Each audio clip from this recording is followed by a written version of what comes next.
tan 45 का मान एक cosec 60 जैसे पंडित जी लेखा जो है जैसे दिखाता है जल चढ़ावा वैसे जो है अच्छा सब वैसे काटते जाएंगे। कह रहा है cosec 60 का मान रखिए तो cosec 60 का मान रखिए है कि नहीं, बटा कीजिए तो बटा कीजिए, sec 30 का मान रखिए तो sec 30 का मान रखिए, फिर प्लस लगाइए cos 60 का मान रखिए cot 45 का मान रखिए है कि नहीं।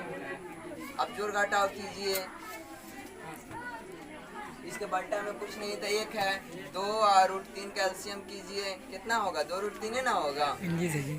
फिर जोड़ घटाव कीजिए 2 से 2 कैंसिल बच गया कितना √3 और √3 से ऊपर गुना हो जाएगा 1 में तो रूट प्लस इसके बट्टा में कुछ नहीं है तो एक है जी सही। और बट्टा में एक है पढ़ेंगे तो उतना ही होगा 2√3 और 1 में गुना होगा तो 2√3 माइनस तो माइनस इसका पढ़ा पढ़िए तो √3 से खत्म 2 बच गया 2 से 2 में गुना हो जाएगा कितना हो जाएगा 2 दूना हाँ एकदम आसान है। ऊपर वाला जोड़ घटाव बना लिए, अब ये देखिए सबका बट्टा है तो यहाँ भी सबका क्या कर दिए बटा। यहाँ पे बच्चे लोग कंफ्यूज हो जाते हैं। ऊपर वाला को सोल्व करके ऊपर रखिए, आप बट्टा लगा के नीचे वाला को सोल्व करके नीचे रखिए, समझ रहा है। अब नीचे रखिए, इसको बनाइए जोड़ घटाओ क्या होगा 2√3 का एलसीएम निकालेंगे 1 का 2√3 होगा जी सही। √3 से √3 खत्म 2 दूना 4 प्लस 2 से 2 कैंसिल √3 से 1 में गुना होगा तो √1 का टेबल पढ़ेंगे तो पूरा से 1 में गुना होगा तो 2√3 ही हो जाएगा। अब फिर देखो ऊपर वाला कैलकुलेट ऊपर करेंगे 2 को √3 और 1 को √3 इसका दोष है √3 वाला √3 के साथ जुटेगा, √5 वाला √5 के साथ √5 के साथ जुटेगा, जो 10th वाला है तो 10th वाला के साथ ना जो है जी सर। तो 2 को √3 और 1 को √3 3 को √3 अब -4 हो गया। अब ये बट्टा दोनों में है तो ये कट गया जी है कि नहीं, और नीचे 2 को √3 और 1 को √3 3 को √3 प्लस 4 अब जब बट्टा में रूट रहता है तो परिमेयकरण करते हैं यहाँ तक भी आप छोड़ सकते हैं जी सही। कोई दिक्कत नहीं। परिमेयकरण करने के लिए बता देते हैं, बहुत बच्चे भूल गए होंगे 8 से पढ़ते हैं कैसे होता है परिमेयकरण।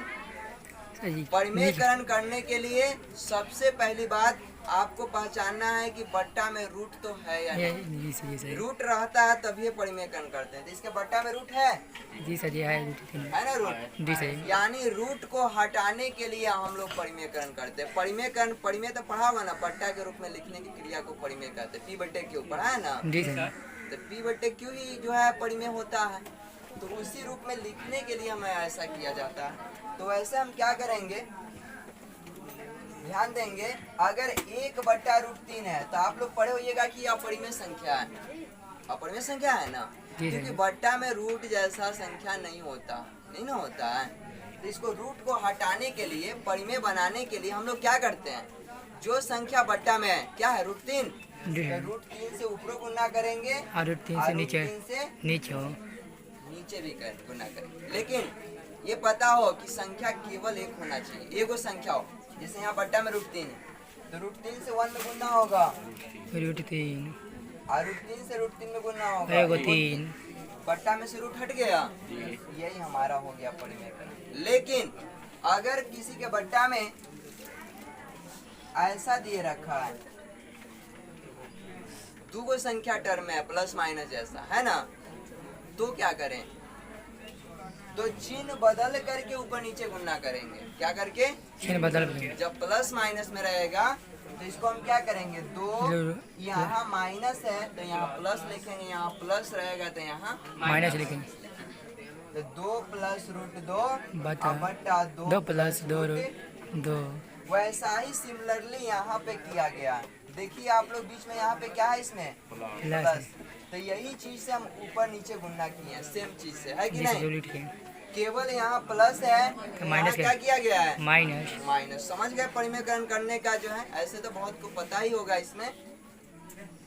अब ऊपर देखो ये बात सेम है तो पावर एगो कैगो तो a - b का होल स्क्वायर। सूत्र क्या होता है a² + b² -2 ए का मान रखिए और बी का मान रखिए। जी सर हो गया।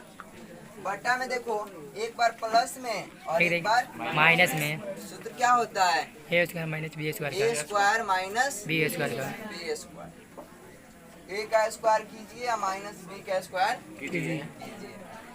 अब देखिए इसका स्क्वायर क्या होगा। बहुत बच्चे वहाँ गलती कर लेते हैं। 3 का स्क्वायर 9, 3 का स्क्वायर 9 और रूट 3 का स्क्वायर है वो 3, जी सर स्क्वायर रूट खत्म हो जाता है। जी, जी। तो ये 3 हो गया, एक का स्क्वायर 9 है तो 9 दिया 27 प्लस 4 का स्क्वायर 16 और इसको गुना करे 2 दिया 6 6 चौका 24 24 और रूट 3 का रूट 3 अब बट्टा इसका भी स्क्वायर 27 हो जाएगा। 4 का स्क्वायर 27 16 जोड़ दिए 43 और 24 रूट 3 उतर गया। इसको घटा दिए तो हमारा आ गया आंसर। इस प्रकार हमारा ये आंसर आएगा। इसी प्रकार अब हम लोग आ गए 1 नंबर का 5 नंबर पे जो है 1 का 5वां क्वेश्चन पे आ गए। तो यहाँ सब में आप लोग देख रहे हैं कि केवल मान रख करके और क्या करना है, जोड़ घटाव करना है, यानी मान याद करना बहुत जरूरी है।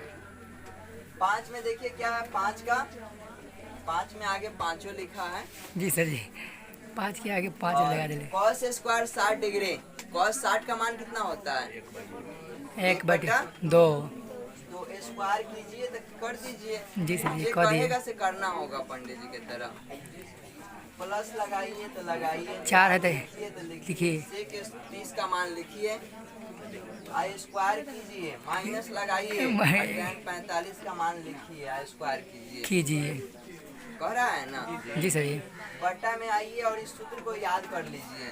सूत्र याद किया है ना आप लोग? जी सर जी क्या साइन स्क्वायर थी आप लोगों को बताया गया, ध्यान दीजिएगा। Sine square theta sine square theta plus cos square theta.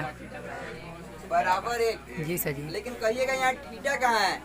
ध्यान दीजिए, अगर थीटा। थीटा का मान बराबर हो, अगर यहाँ साइन आप लोग को स्क्वायर 1 डिग्री पूछेगा और कॉस स्क्वायर 1 डिग्री भी पूछेगा तो उसका मान हम क्या लिखेंगे? 1 अगर इसका मान हमें 1 का पता नहीं है, ऐसे निकालेगा तो मानवा निकलबो ना करेगा। जी सर जी 1 डिग्री का मान याद है? नहीं सर जी जोड़ घटाव करना इधर उधर बहुत ताम झाम आ जाए। अगर साइन स्क्वायर 61 डिग्री लिखा है, यूँ 61 लिखा है, तो फॉर्मूला होता है कि थीटा अगर बराबर हो, क्या हो? थीटा अगर बराबर हो तो sine square theta plus cos square theta बराबर 1। कहने का मतलब थीटा सेम होना चाहिए। अगर यहाँ 32 है तो यहाँ भी 32, यहाँ 55 तो यहाँ 55, यहाँ 60 तो यहाँ 60 और sine square theta plus cos square theta बराबर हुआ।